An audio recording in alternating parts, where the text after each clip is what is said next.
In today's webinar, we're going to talk about all things special needs trusts. We're going to dig deep into what is a special needs trust? How do you go about using one? Why would you use one?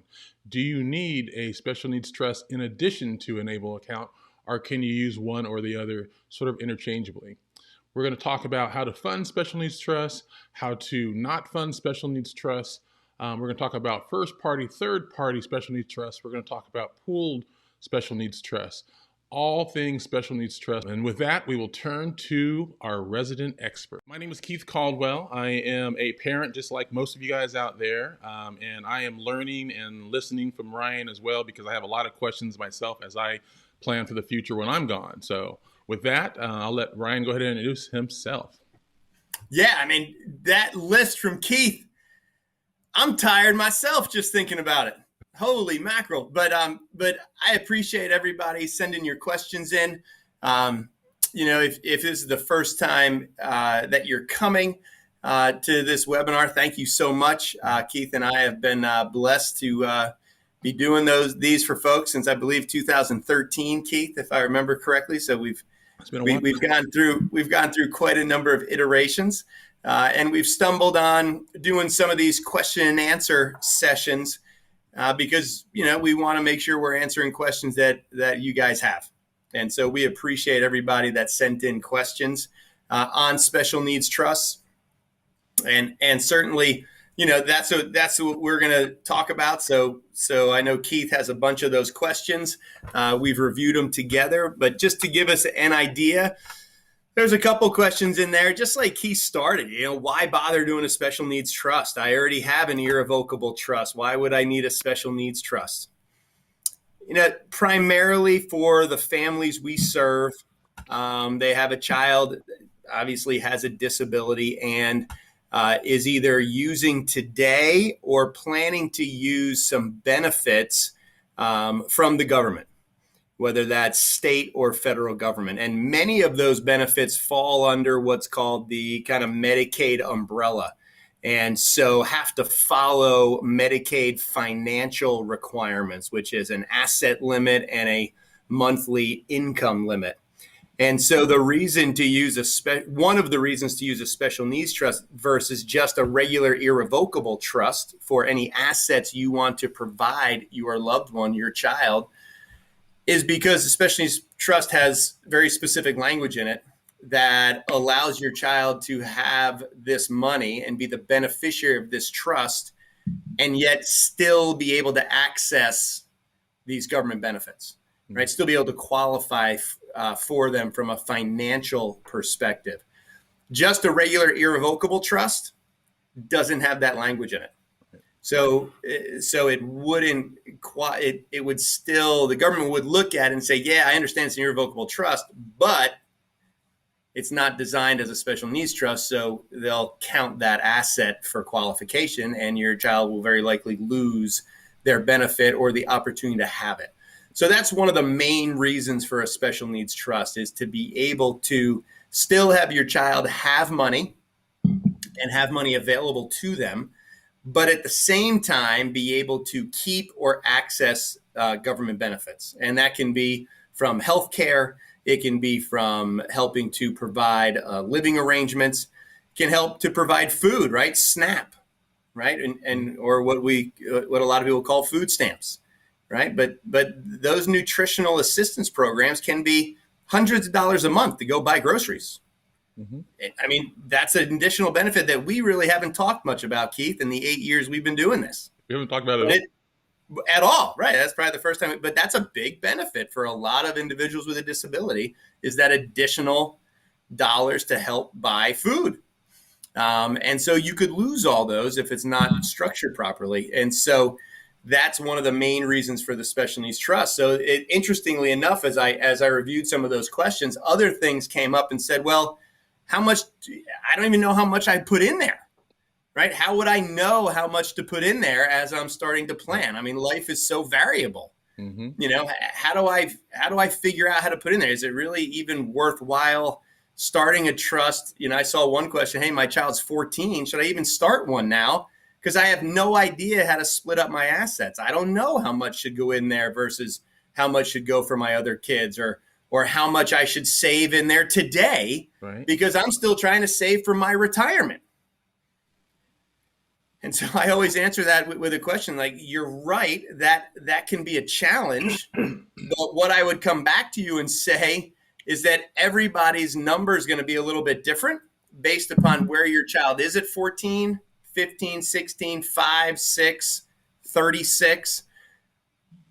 But that's why you do a full plan, right? So, and that's what a lot of these questions are about is there is a way to project out what your child's costs might look like over their lifetime, right, based upon what their diagnosis is today and where they are developmentally today. And how do you do that? Well, you either latch on to how to secure the future, you find a planner that does this work, and they should be able to guide you through that process and help you figure it out. And then you'll know exactly how much you need for your retirement and how much your child needs. And then you can make decisions with information with great clarity. But there is a way to do that. You just need to get in touch with the right people.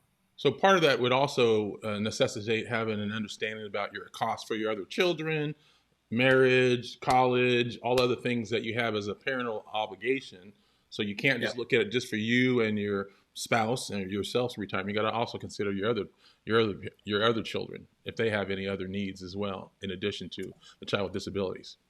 Exactly right, and that's why it is, a very comprehensive view of your family in terms of being able to make these decisions.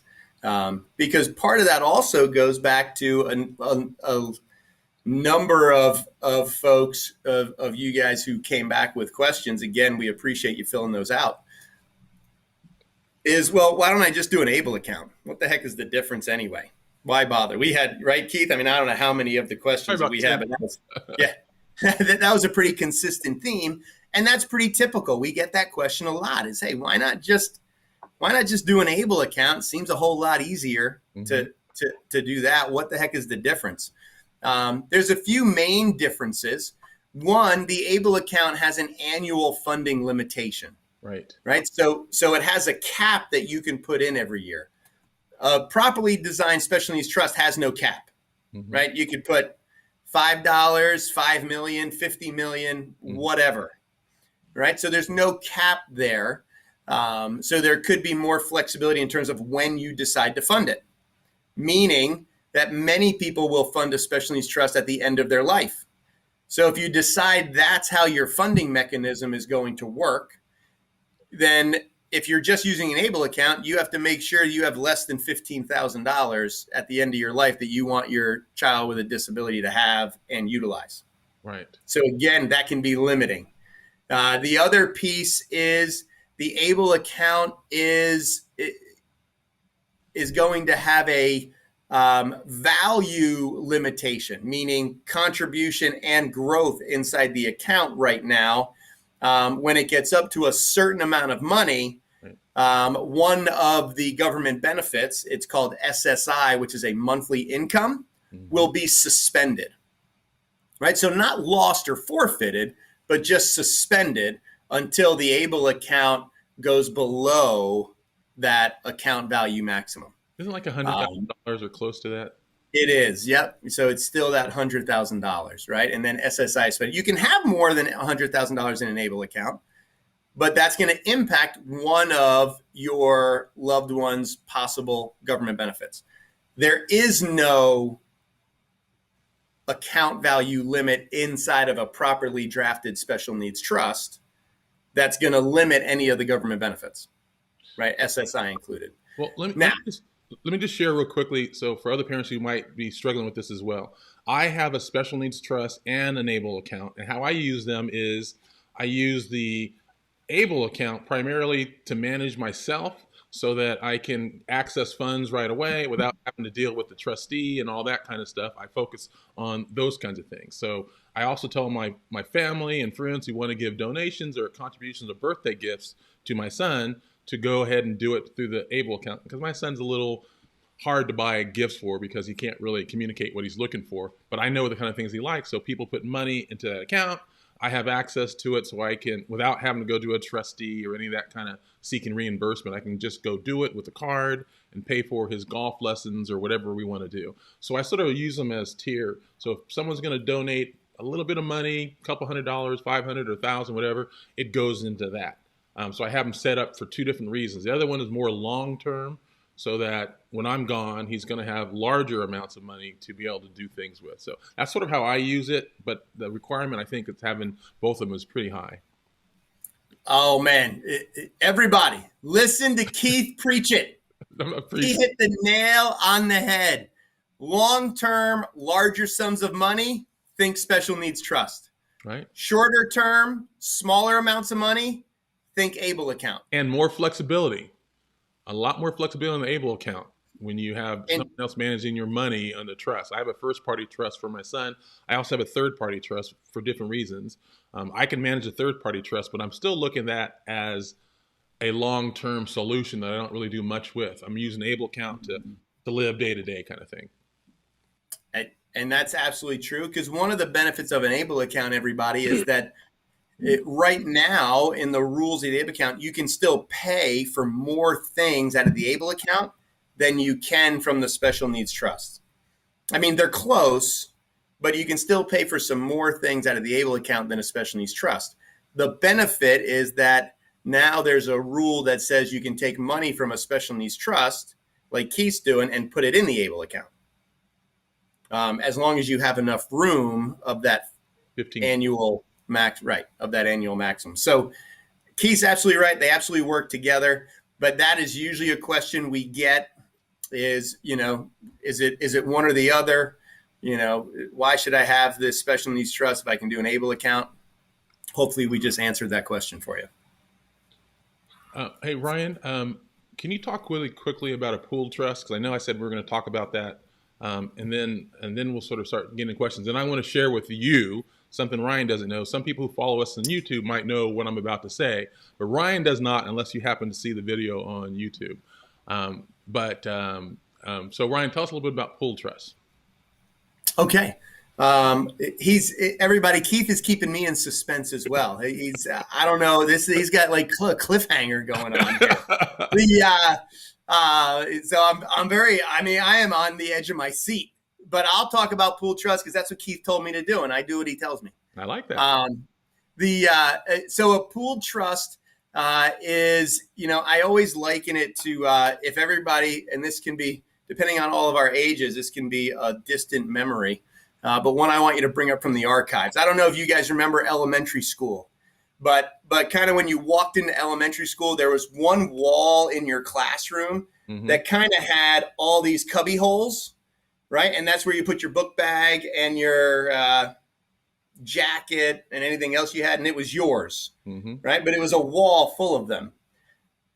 Think of that wall when you think of a pooled trust. So your loved one would have their cubby hole in the wall. But then another person would have another cubby hole, and another person would have another cubby hole.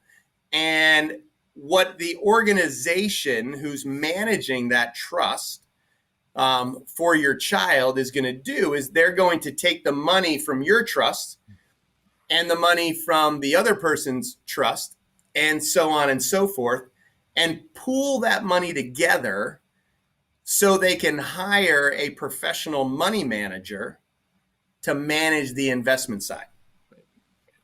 And then what this organization does is they're the trustee of your child's portion of it. So let's say your child's portion is $100,000 and there's $6 million in this pooled trust.